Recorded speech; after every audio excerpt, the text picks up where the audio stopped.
Thank you. Brothers and sisters and family, the story you're about to hear this night is indeed a saga.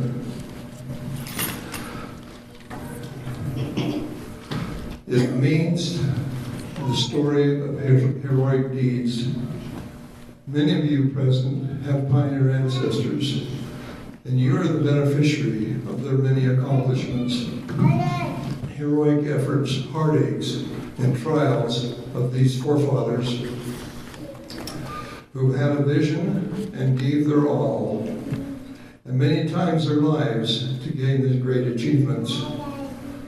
Sit back, enjoy this great story, and try to put yourself in their shoes. Feel their determination and fortitude and real gratitude for that which they had. It is our hope that you will feel in your hearts a love and appreciation for your ancestors and all that they accomplished. Many family and individual histories have been researched to put together this story. We recognize that many differences may exist in the stories you're about to hear because stories were recorded differently by different family members. So please forgive us if you recognize a difference. So now, on with the show.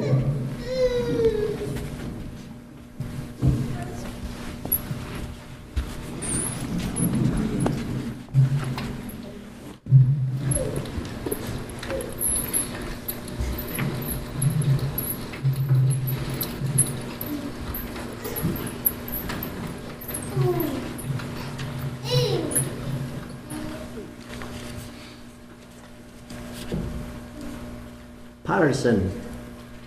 Now there's a good Scottish name, but how did it come about, you might ask? Well, 'tis a fine story.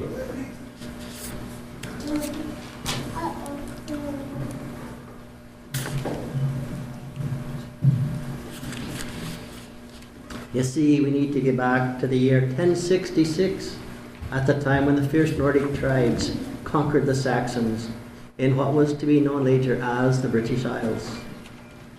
There was a man who fought in the army of William the Conqueror, and he was given the name of Patrick, John Patrick. Now the name was passed down until the third generation, when that John Patrick, for reasons we'll never know, saw it fit to break from tradition and named his own son Edward Patter. By the time the next generation came about, another son was born, Hugh. And for reasons unbeknownst, an N was added, the name now Pattern. This same Hugh took a wife, a Norse woman. It was a custom of her people to take the name of the first child and put on the word son at the end if it were a boy, and daughter if it was a girl. Their son then was called Patterson. This is where the name Patterson began. The name Pat has a true Scottish ring and is most revered in Scotland. We've all heard of the county Fife. The name actually originated in 16th century Germany for a small shrill flute instrument often played in military bands. The spelling at that time was P-F-E-I-F-E. In Germany and Switzerland, the player of this instrument was referred to as the Piper. But in Scotland, Piper was an honored name meaning a place of council. Now for the name Sharp. It is Anglo-Saxon in origin and comes from Scotland, derived from the German name of Sharp. The name carries the meaning of keen, active, quick. These folks who bear this name are proud of the name and its meaning. Now we go to the lowlands of Scotland, to the wee county of Clackmannan, a lovely place to see with rolling green hills and pasturing cattle. Hiding under the ground lay a different world. The sunless mines of coal and iron, where untold generations of Scots have scratched for a living until they met an early death from a mining disaster or from breathing the black dust from the coal.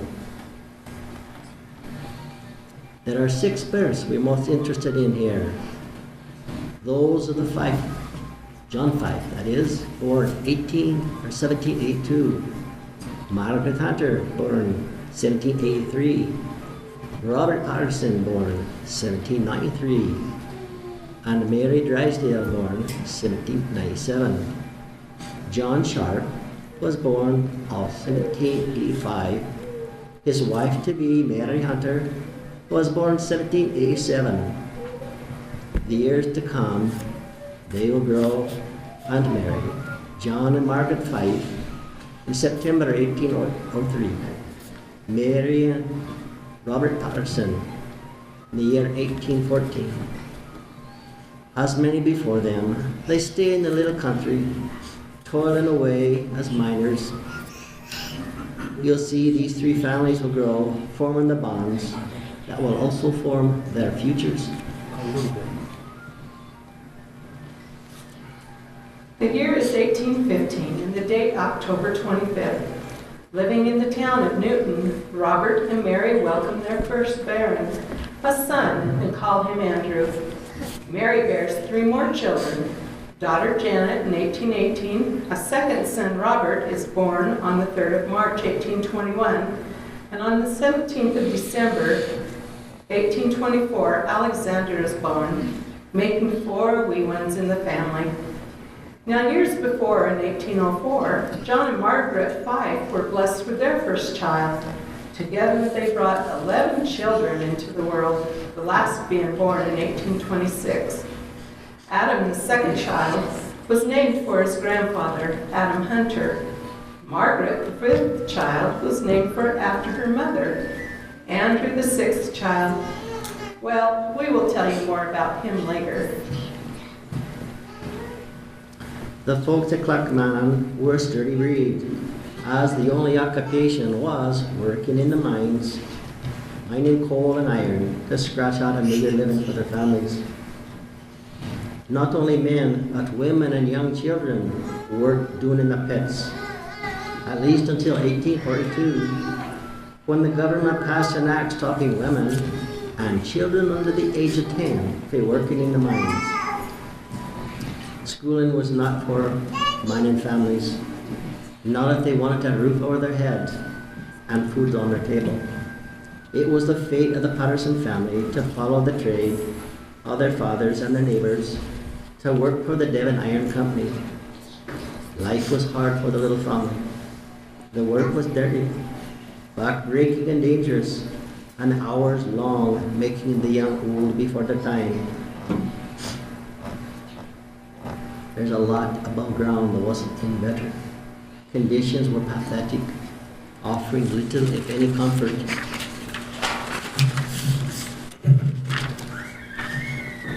The houses enumerated are typical of the housing accommodations provided for miners. They are built closely together in rows with little or no privacy. Sanitary conveniences are very defective, where non-existent. Several of the miners own their own homes, but the majority rent from private persons or from the mine owners. Rent is paid from the miner's wage. The houses provided by private persons are generally superior to the houses in the coir rows, with somewhat better conveniences. With 400, the houses are provided by the mine owners. The houses are one-story houses constructed of stone or brick, are of cheap construction, and are arranged in rows or squares. They consisted generally of a room, a kitchen, coal house. There was no water closets, although in many cases the houses are situated within the area of scavenging districts, as in Clackmannan. Frequently, no closets of any kind are provided, and where provided, one closet has to duty for 3 to 12 houses. No baths are provided anywhere. There are washing houses to serve several houses. There is no scullery accommodation. Ash pits are generally attached to closets and are frequently erected about 15 feet from the doors and windows of houses. Houses are kept in only fair condition, and gardens are provided in the majority of cases and are usually cultivated. Overcrowding exists in that there is a scarcity of houses provided to suit the requirements for large families. 'Tis a bit of mystery we lay before you now regarding the fate of Mary's husband Robert. Some say he was a fisherman, possibly lost at sea. Others say he was a coal miner who worked alongside his sons. Other accounts say he left on business of some sort, but never to return to his family. Still yet, another report says he died on Pottery Row in 1845. Alas, 'tis a mystery indeed. But life goes on, with children as young as 10 years forced to leave school and go to work in the mines, and living conditions such as they were. Life must have been very bleak at times. Friendships were the result of children working and living so close to each other. In spite of the bad things, there were events to celebrate nonetheless. A flurry of weddings. Now try to keep up because this gets a little confusing. We are happy and pleased to report that in June of 1837, Janet Patterson was the first to marry and became the wife of Andrew Fife, followed by Andrew Patterson joining with Margaret Fife, the daughter of Adam Fife and Helen Sharp. Later that year in November, January of 1853 sees Robert Patterson, son of Robert and Mary, wed to Agnes Sharp, daughter of John Sharp and Mary Hunter. Now Agnes's older sister was married to Adam Fife, the parents of Mary. Whew. Did you keep that all straight? And finally, last to marry, Alexander Patterson, fourth child of Robert and Mary, takes wife Mary Fife, oldest daughter of Adam and Helen Fife, to wife on the 15th of May, 1847. It was said she was a kind, sympathetic woman and a goodly wife to Alexander. But oh, the round foozle of it all. Mary was a daughter of Andrew Fife's oldest brother. Now think it through. When Alexander and Mary married, his brother Andrew and his sister Janet became his uncle and aunt, respectively. How about that? Pattersons, the Fifes, and the Sharps all bound together. Though the work be hard and worldly possessions be few, the love of family was the one true joy to be had. In the year of 1844, Andrew and Margaret are blessed with the birth of their first child, a wee lass, given the name of Margaret after her mother. A son, Robert, was born in 1840, and then 'tis a poor food thing, or an amazing event, as you would say, twin lassies born, Agnes Ann and Mary Roy, in 1844. 'Tis about this time, while working down in the pits, the Alexander and his brothers, Andrew and Robert, first met two strangers. Good day, sirs. I see you are taking a break from your work. Would you mind giving us your names? I be Andrew Patterson, and these two my brothers, Robert and Alexander. And what might you be saying to us? I suppose we have a bit of time to give ye. Ye not be local men. I believe I have seen ye talking with others in the village.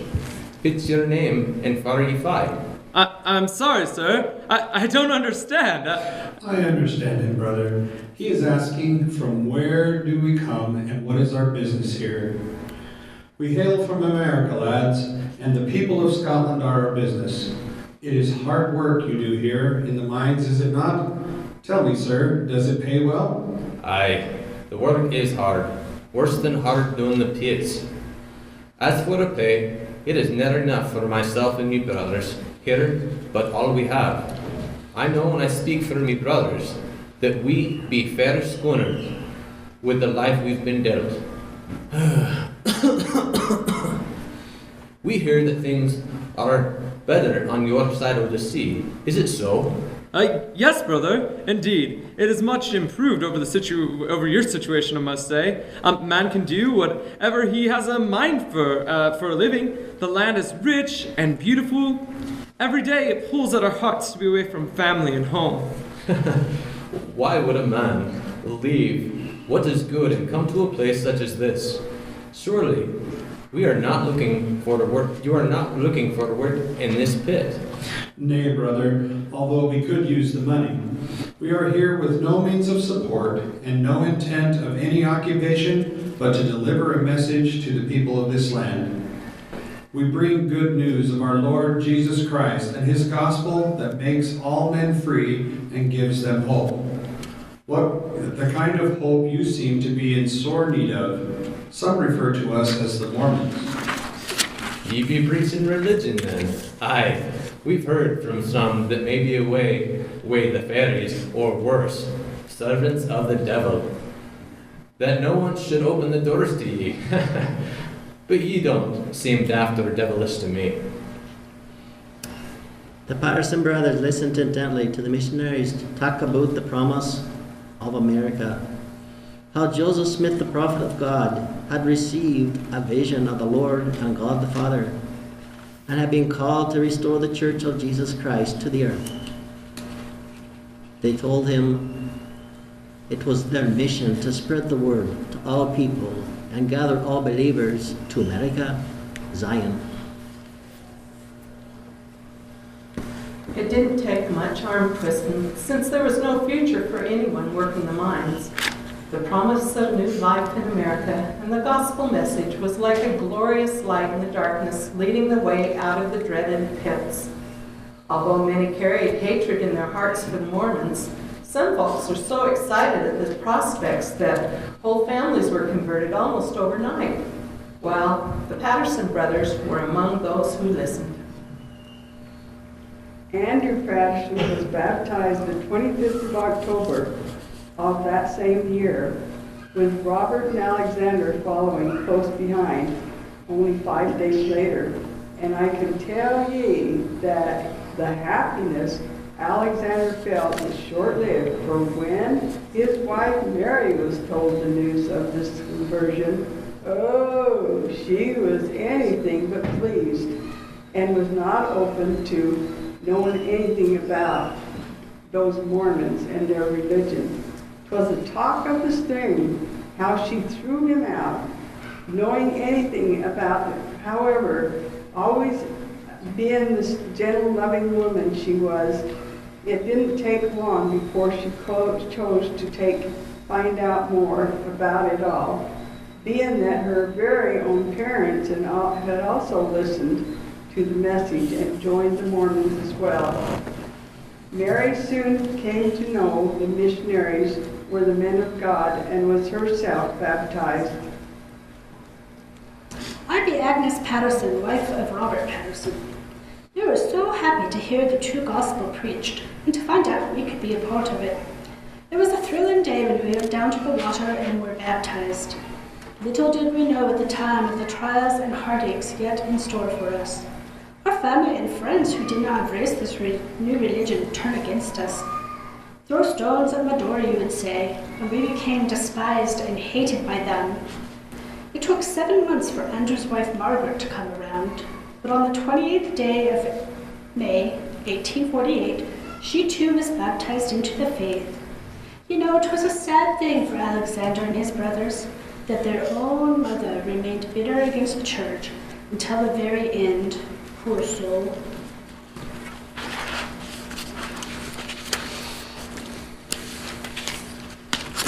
And so it was that Alexander, his wife Mary, and their newborn son Robert joined with brother Robert, his wife Agnes, and their 3 small children, Robert, John, and Mary, in making preparations to join the saints in America.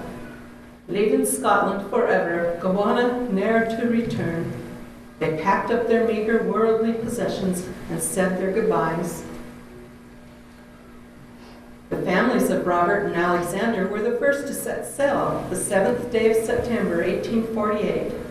They joined with Captain Wilkins' company and 232 other passengers on board the Erin Queen. The voyage proved to be fairly easy, with no loss of life and favorable winds. And now you might be wondering, what about Andrew? Well, it is with happiness I relate to you only 2 weeks later, Margaret Patterson was baptized. Her husband Andrew somehow managed to get their family to Liverpool, England. It was there he was able to book passage with his family on the Sailor Prince, a ship sailing for America. The day was Sunday, 24th September 1848. The Sailor Prince left port with 311 saints under the direction of L.D. Butler, their hearts full of great expectations.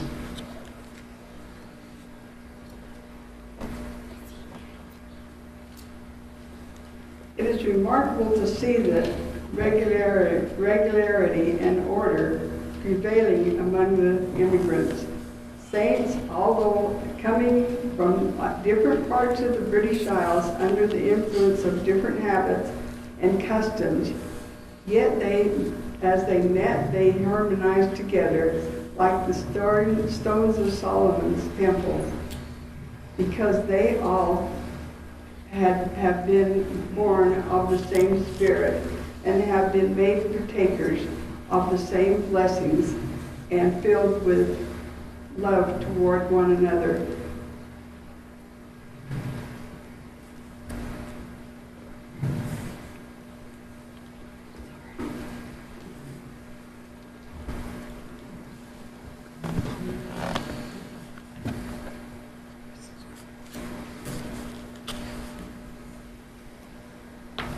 They feel for each other's welfare and seek others' happiness, huddled together in such great numbers on board a vessel, and tossed upon the rolling billows of the great deep, and afflicted with seasickness, are circumstances that are calculated to try the patience of the most patient.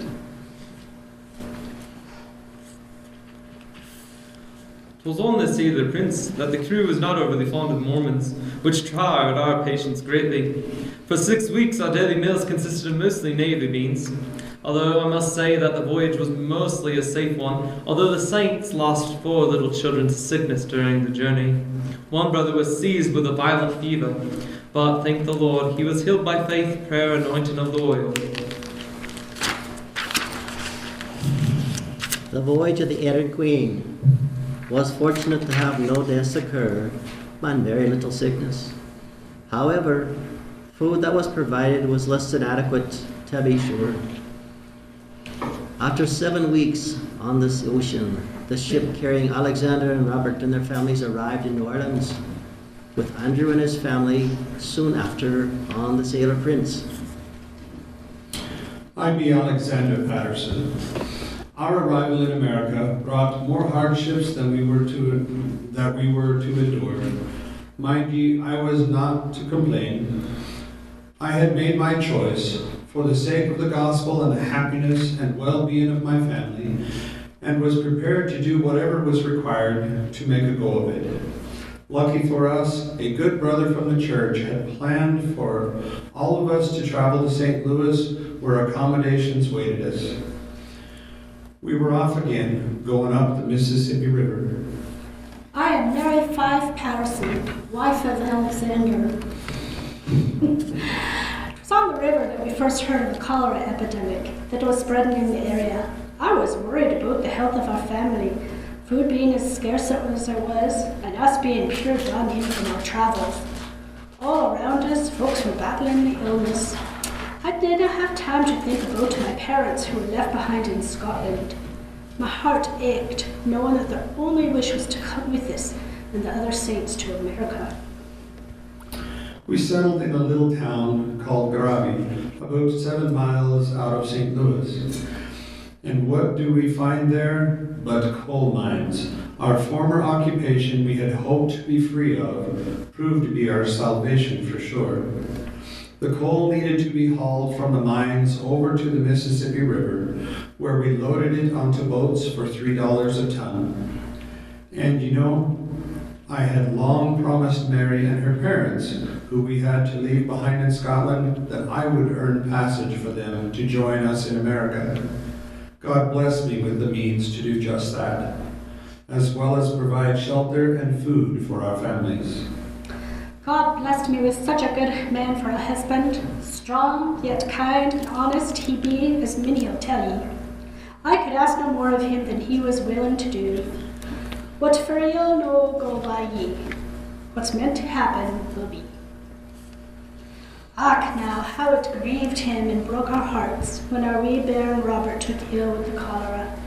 His little body could bear no more, pure done in as he was. And he passed from this life into the next.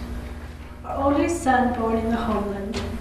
Together we struggled through this greatest of miseries, only to receive word that Alexander's mother had also died. 'Twas of a broken heart, they said. As the mother, I know the pain of losing a son, and for her it was 3, not to death, but to another land and way of life. 5th September 1849, Adam and Ellen Fife and family were on their way to America at last. Mary would soon see her parents again. The sorrow dealt at Alexander and Mary was softened somewhat when not long after the death of baby Robert, they were blessed with a second son, Adam, born the 18th of October, 1849. Here I must tell you some of me parents, the family Fife. My father Adam was born July 4th, 1806. He was fortunate to be a man of learning with a fair education for being so poor. He knew the Bible cover to cover and would read to us. His education didn't save him from the pits. A coal miner he was, a more honest man there ne'er was, and so kind to one and all. He married me mother, Ellen Sharp, in the year 1826, I believe, and I was their firstborn. I remember when Mormon missionaries came. Mother was a wee bit curious and began attending the meetings to see what it was all about. She would then tell us what she learned. Me father would have nothing to do with it at first, although he had no ill will toward the Mormons.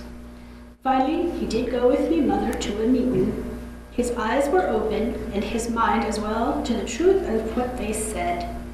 So moved was he that his conversion was that very night. After that night, my father couldn't get enough books to read about the Mormon doctrine. It was in 1848 that he was then baptized. My family longed to come to America with us, but at last we had to go ahead of them. Still, I was hopeful we would meet them again. Me wife's parents, on meeting us on the docks, related the sadness of tales regarding their voyage. In 1849, they set sail on the steamship Berlin for New Orleans. Their youngest daughter, Ellen, had said many times that she was a-going to the ocean, but she would not cross to see her sister Mary. She knew she would die before they would get to America.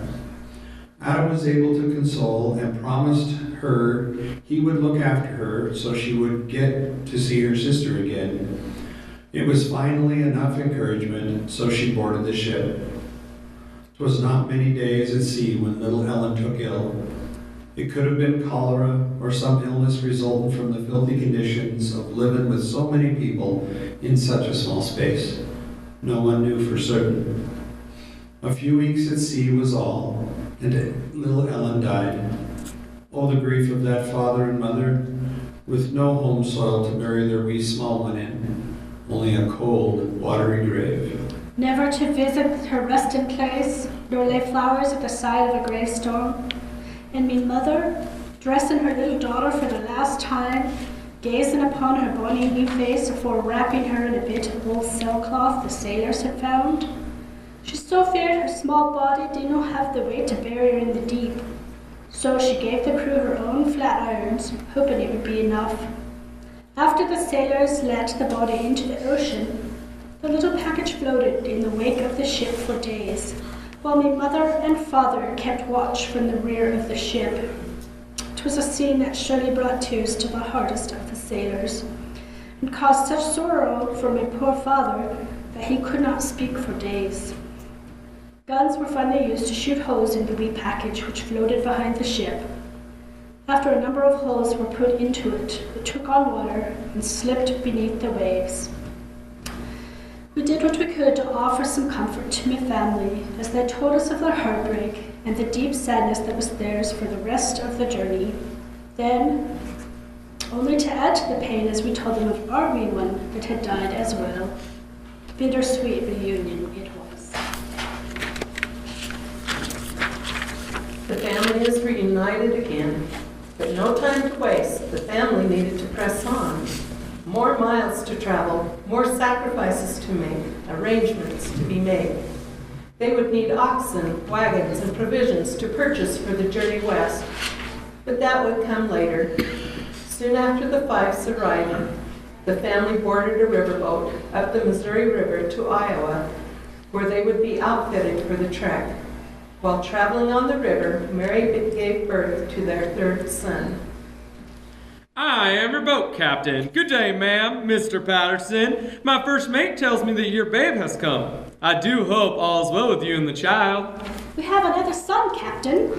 Fine and healthy, thank you. And a good set of lungs he has. Well, I have to say, I've never been captain of a birth of a babe on my ship before today. It's quite an honor. You wouldn't be needing a name for that little man, would you? Well, we had talked about giving him the name of his father. It's decided then. You know, my mates call me many things, but my Christian name, Charles, well, it is a good solid name for a boy. Big enough for him to grow into. Well, folks, I'll be straight out with it. I have no family, no child to carry my name. If I were to pay you a sum of your asking, of course, will you show me some pity and name the boy Charles? Not on your bombardero.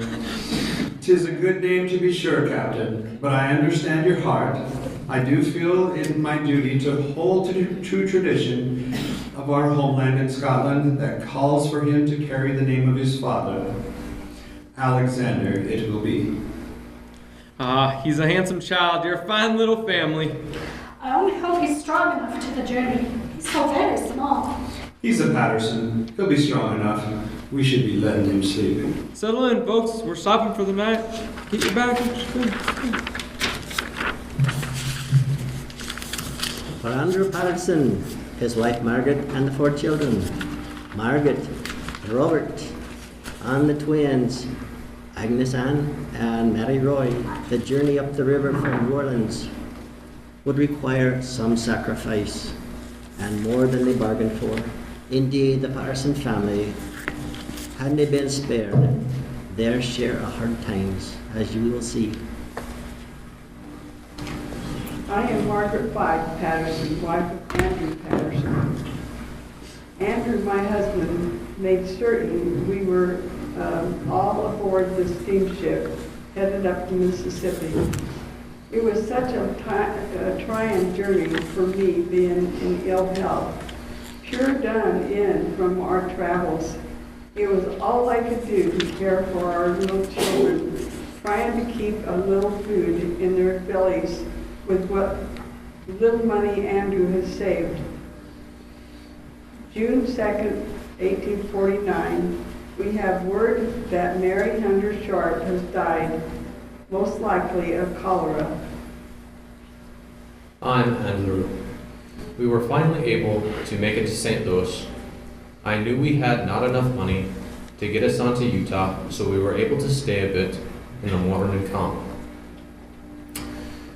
As was there, I lost me dear one, my mammy. Now. She had been taken by the cholera, the love of my life gone. My brother's family were not spared as the raging sickness claimed Robert's 2-year-old daughter Mary on September 5th, 1849, and Alexander's 19-month-old son, Robert, only 5 days later. Though in grief at her passing, I still had my children to look after. Work in the mines got me the money to care for my family. I was determined to remove us from this place, so full of illness and death. Many of the saints spoke of leaving for Iowa, and it was my wish as well. Andrew stayed in St. Louis for a time working in savings. During that time, he met and married Jean Nelson Morgan. Also, our records record her name, Jean McGill Morgan. Andrew was finally able to move his family to Canesville, Potawatomi County, Iowa, where in 1849, over 1,500 Latter-day Saints had gone to work part-time in order to save enough money to go west to the Salt Lake Valley. The land was rich and fertile for farming, and the Saints became quite successful and comfortable with their surroundings. Gold fever struck. Many of the population from the east were on their way to the gold fields of California. As they drove through Iowa, they needed to acquire more provisions to get them there, which was also a financial boon for the Saints in the area.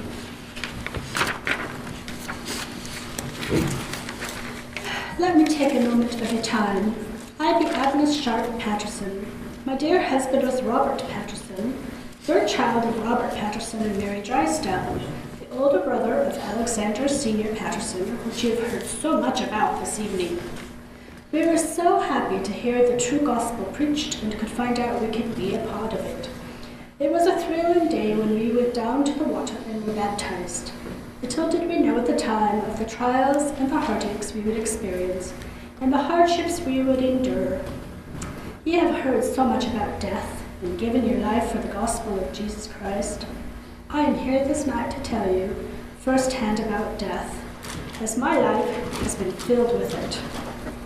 We arrived in America, a family of 5. Our children, 5, 3, and 1.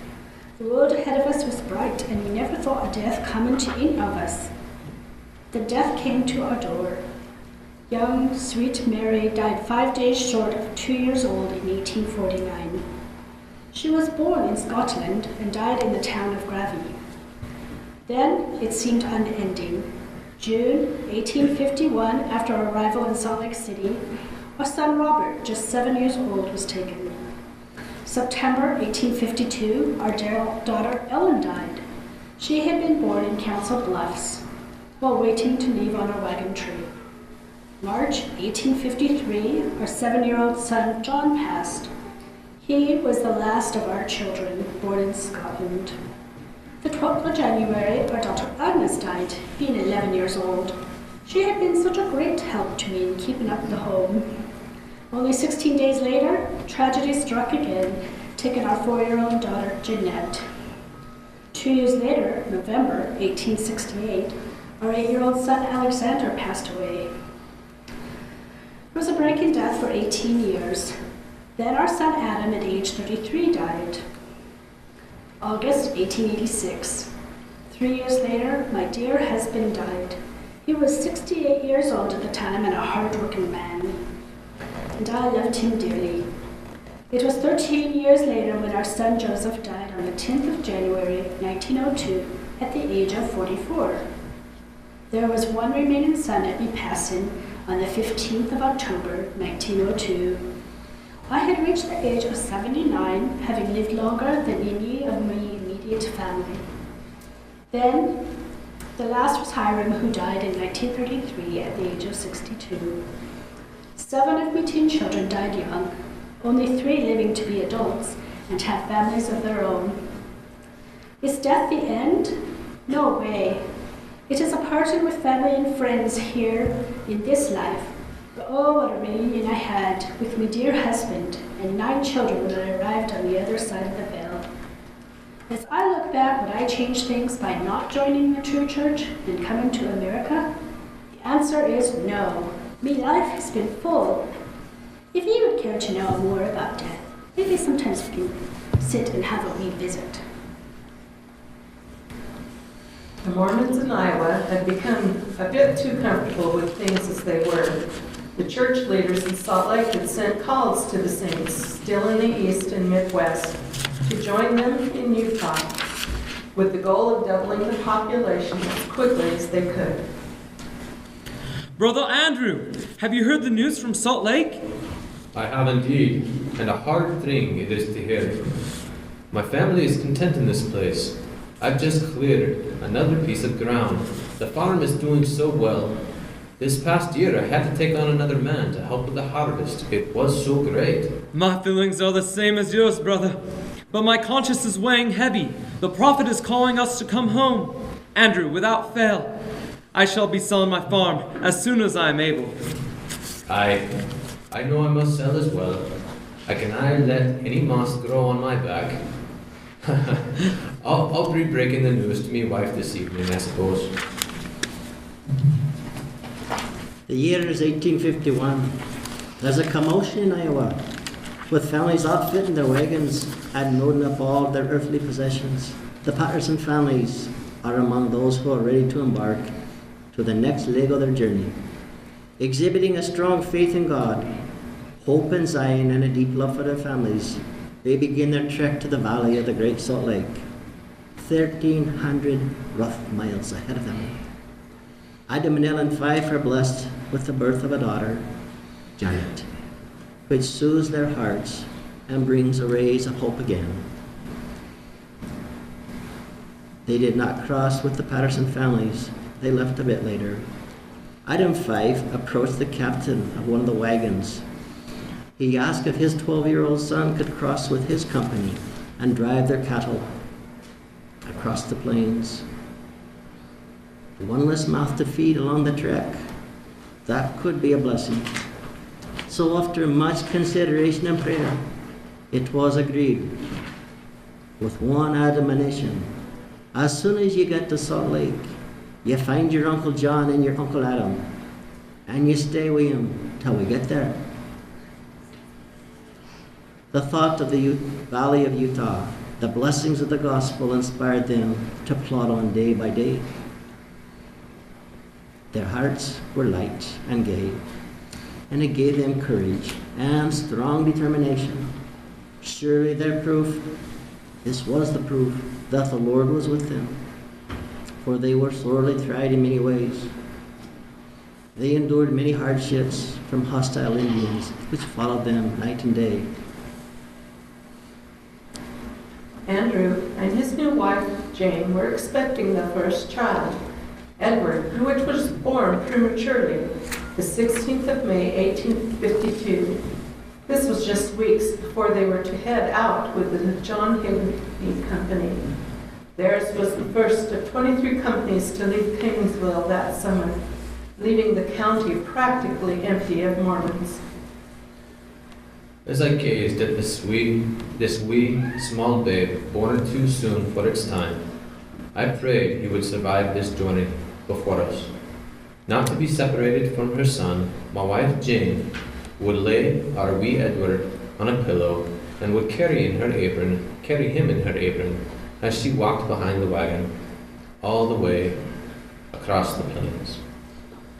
I am Jane Patterson, second wife of Andrew Patterson. We made good time in our traveling in spite of the hardness of it. Some days 10 miles, some days as much as 24 miles, but not on the Holy Sabbath, the only day we rested, to be sure. We celebrated American Independence Day on the banks of the Platte River, and 2 days later passed Fort Laramie. After we reached Devil Gate, it was not long till we first set eyes on the Great Salt Lake Valley. Not quite 3 months after we began this adventure, with great joy and thanksgiving, we made it in our new home. As for the Fife family, they joined a wagon train carrying freight led by David Wilkin. The company of only 14 departed August 1851. Baby Janet was but 6 weeks old at the time and came near to danger on one occasion. As they were camped, some of the animals wandered away. While the men were looking to find them, Indians raided the camp. Ellen Fife was sore afraid, and she took her baby and hid her in a wee corner of the box of the wagon and laid a feather blanket over her, all the while trusting in the Lord that He would protect them. Now seeing the men returning, the angels left. 'Twas a miracle. The child was safe.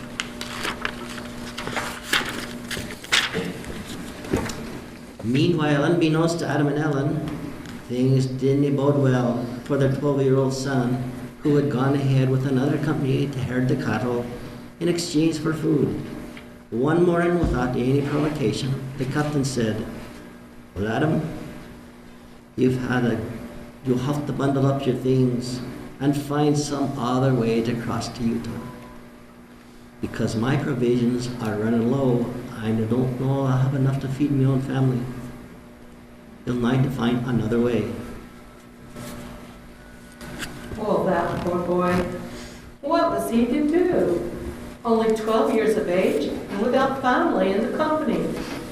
He walked a piece from the wagon with his bundle of clothing and then sat down on a wagon wheel, on a wagon tongue, crying. A woman came along, a shawl around her shoulders, asking what was wrong. Well, Adam told her that the captain would not take him any farther, and he was at a loss as to what to do. She replied, "Well, my boy, don't you cry. I'm a widow lady. But as long as my provisions hold out, I'll share with you to the last crest. You come along and go with me." After they reached the Salt Lake Valley, the woman packed up that food for Adam. As he set out to search for his uncles, she was sure to tell him to come back if he had been successful. The first day, the search proved a disappointment, but on the second day, he found them. He didn't see the kind woman after that. She had gone on to the south. The thought of the valley in Utah and the blessings of the gospel inspired these hardy Scots to plod on day by day. Their hearts were light and gay, giving them courage to carry on with strong determination. Surely this is proof the Lord was with them, for they were sorely tried in many ways, enduring hardships of the journey and fearing hostile Indians. But it is these trials that made them stronger. We've spoken of Andrew, his family, and the Fifes. But now, what of Alexander and his family? Alexander here, with Mary by my side, carrying our wee son Alexander and our little Adam traveling in the covered wagon. We finally had put the long journey behind us, as on the 7th day of September, 1851, we arrived in the city of Salt Lake. I don't know for certain what I was expecting to see when I was relieved to find a thriving, peaceful little town with about 5,000 folks settled there. Our souls were in need of rest after our travels, and our arrival, we're happy to find the leaders of the church were holding a conference. Our hearts were near to bursting with happiness and gratefulness to the Lord for watching o'er us. Shortly after moving into their first crude cabin, it was invaded by skunks. Of all such things, which forced them to move out with their family, one of which was near death. The sick lad, who was at the time but 4 years of age, was given a blessing by his father Alexander, which brought about immediate recovery. Now the Fife family, as they approached the valley east out of the mountains, had a wee bit of trouble. One of the oxen became quite sick, and Father Fife told the captain of the company to go on, and they would follow the next day. Little did they know how anxious little Adam was, waiting with his uncles for their company to arrive. The next morning, the ox was enough improved, but they continued down through Immigration Canyon. They came out on a flat place overlooking Salt Lake, where the shimmering blue lake was visible, and so much sagebrush.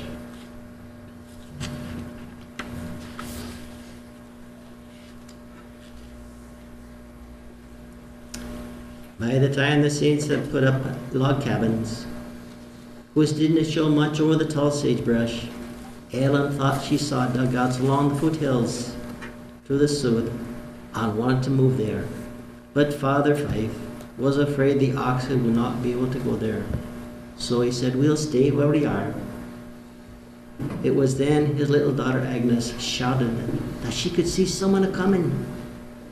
there was a boy, and he was running as hard as he could. He was dodging around the big sagebrush, jumping over the small ones. "It's me boy, 'tis Adam!" The mom cries out. What a glorious reunion it was. The family was whole again. They had made it to the great Salt Lake Valley. They had joined the saints of Zion. And there was no shortage of work for the willing men of Salt Lake City. The Sharp family, specifically father and brother of Robert Patterson's wife, and Agnes, along with Adam Fife, husband to Helen Sharp, were considered the quarrymen of the church and had to provide stones for the temple and the surrounding wall. They needed stockmen to cut and haul the stone. A great many Scots were hired to this task, and Alexander Patterson was among them. Meanwhile, Robert Patterson found work on a farm owned by Isaac Crosby in Big Cottonwood. 1853 found Andrew, Alexander, and Adam Fife on the move once again, as they were called to take their families to Cedar City. The southern region was thought to have an abundance of iron ore to be mined, and miners they were. They had not escaped the mines after all. Coal had been discovered in Coal Creek that winter, and work on the first iron factory was in progress. It was in Cedar City that they would become acquainted with John D. Lee, a noted character, later to be connected with the Mountain Meadow Massacre. Well, it seems that Alexander and Adam Fife were not too fond of the South, so in 1856 they packed up and moved north on past Salt Lake City to Riverdale, a small settlement southwest of Ogden, Utah. They purchased a place from the Kilburn family where they lived out the remainder of their lives, farming alfalfa and grain. In those days, the ripened grain was cradled and thrashed with a strange contraption pulled by horses called a shaft piler. The process was complicated and difficult to say the least. Fortunately, someone came up with a better idea. Alexander Patterson worked on the new machine, and his job was to measure the wheat. He was considered one of the best in the country. It wasn't long before Alexander and his sons were able to purchase their own threshing machine. It would be there, in Riverdale, that Adam Fife would become the stake president in the community of saints. During this time, Andrew and Jane had 3 more babies, 2 sons and a daughter. They did not join Alexander in Riverdale, but moved instead to Beaver City on February 4th, 1856. They were among the first 14 families that founded the town, the others coming from Parowan. It was decided that the land would be divided by casting lots, and Andrew drew 10 acres in Beaver City, along with 100 acres of farmland 2 miles southwest of town. Grasshoppers had destroyed much of wheat crop in 1855, so families were on short rations. Andrew's family lived in the dugout until he was able to build a sod home, and later added several brick rooms onto it. This home was lived in for well over 100 years. At the time, he also worked to build a log cabin building where they could hold church services and teach school. You must remember that up until this time, the Patterson men had been miners through and through, with no experience of farming whatsoever. But they put their whole souls into the careful study of agriculture, which led them to become very successful. With the land being what it was in Utah, the pioneers relied on irrigation to grow their crops. Ditches were a necessity, so Alexander Patterson worked on the Graham and Bingham Ditch, the first in Weber County. Being close to Salt Lake City, the Patterson men did not neglect the building of the kingdom. When time permitted, they would make the 4-day trip with wagon and ox team to Red Butte Canyon to quarry the stone for the high wall around the temple block. Since money was very scarce, laborers had to take scrip or provisions for their pay. Due to the destruction of crops the previous year from the crickets and more immigrants from the east coming in all the time, food became scarce Many families had a loaf or two of bread to last a week. When their wheat or flour ran out, they only had squash left to eat. It was squash 3 meals a day for a number of months. Starvation was not the only concern for the saints. The native Indians were also a threat. They were hungry too and would do anything to obtain food. The best counsel came from Brigham Young when he said, "It is better to feed the Indians than to fight them." The year is 1858, and the clouds of contention gather on the horizon. Word came that an army had been dispatched to Utah. Andrew was one of 60 men, the White Mountain Expedition, sent to explore the region to find a place of refuge in the event of war with the Union Army. Due to the rebellion against Buchanan, the Buchanan administration outlawing polygamy. The Mountain Meadows Massacre of 1857 included men of the expedition, but Andrew was not a member of those who was held responsible. Fearing the worst, they gathered what few possessions they could take with them and moved their families to safety. What they could not take with them was hidden for preservation. Alexander stood guard with several other men at Fort Bridger to detain anyone wanting to enter until the word was given by President Brigham Young that it was safe to do so. When they returned, they found no army, but a company of men with no arms, and all was just as they had left it.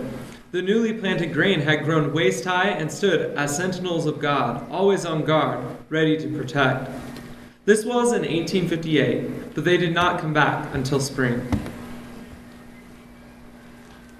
Adam Fife became ill in 1859 after the episode with Johnson's army. Even so, when he took notice of a man who had no coat and was headed back east to assist bringing out more immigrants, he took his coat off, which his wife Ellen had made, and gave it to the man. Adam became weaker and grew worse until he died in December of 1859. He was buried on a cold and snowing New Year's Day, 1860, in Salt Lake City.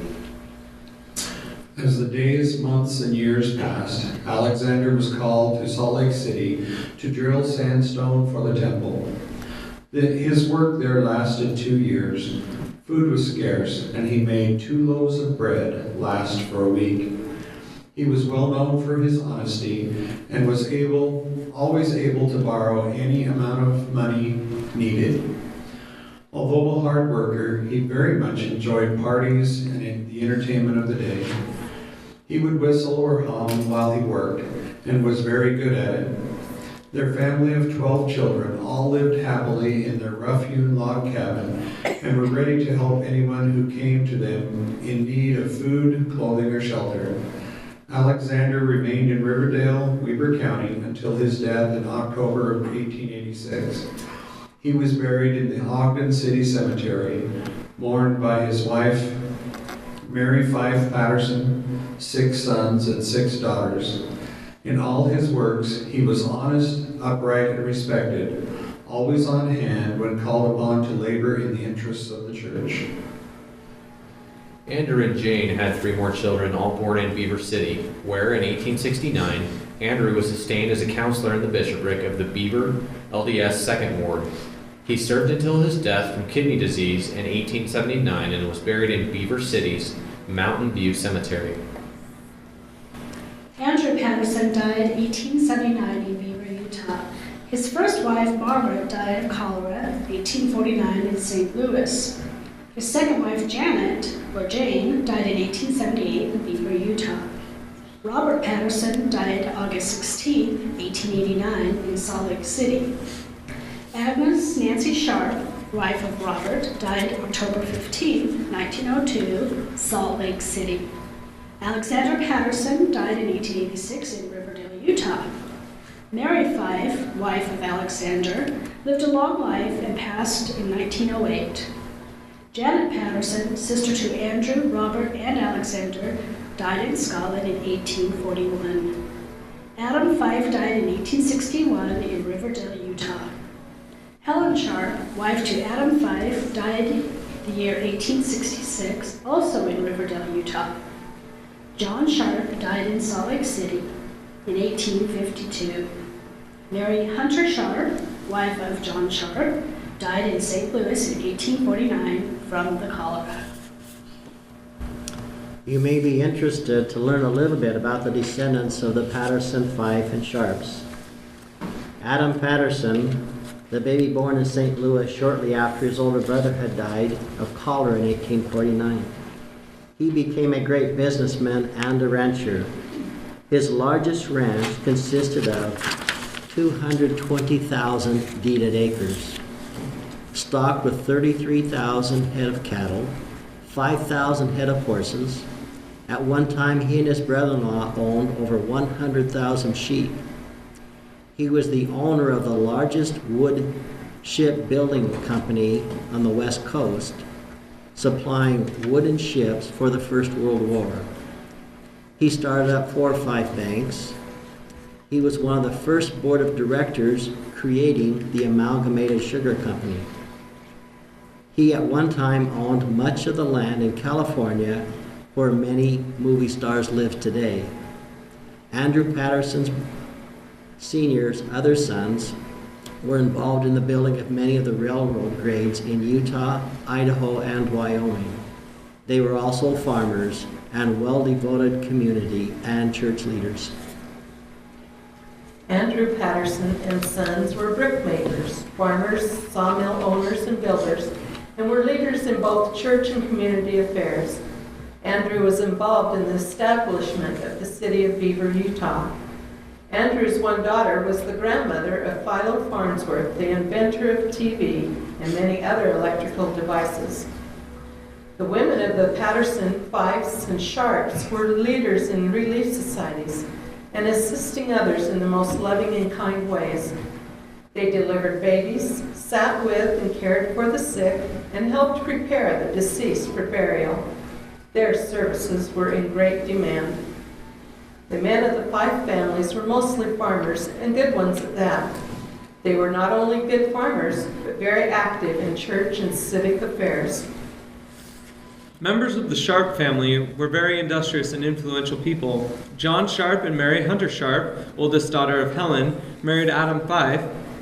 The next daughter, Cecilia, is great-grandmother to Thomas S. Monson, who is now president of the Church of Jesus Christ of Latter-day Saints.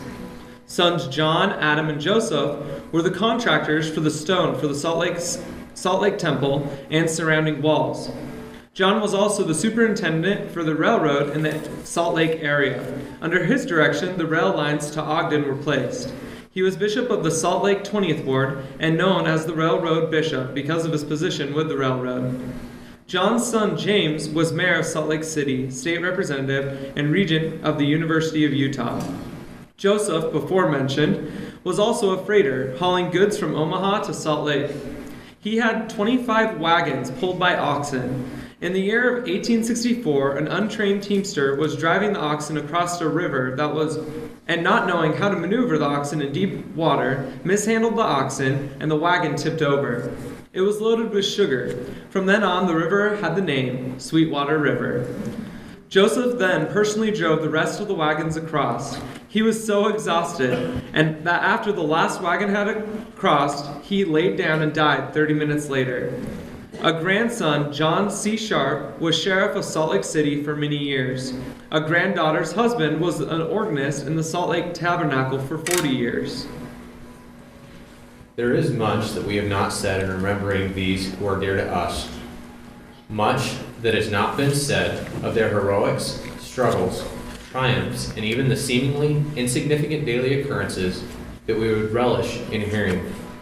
If time allowed, we would take hours, maybe days, in the telling of their stories, the events of their lives that have helped shape us, their descendants.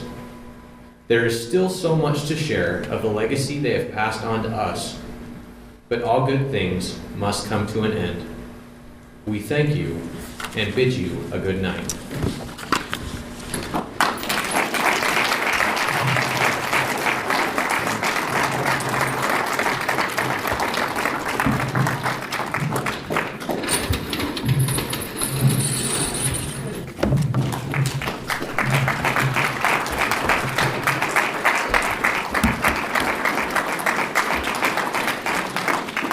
This completes our program. We hope you've enjoyed it. We've arranged for a little social time with family and friends. If all of you would like to, in the room next door. There's refreshments for you. You can sit and visit and get better acquainted. Thank you for coming.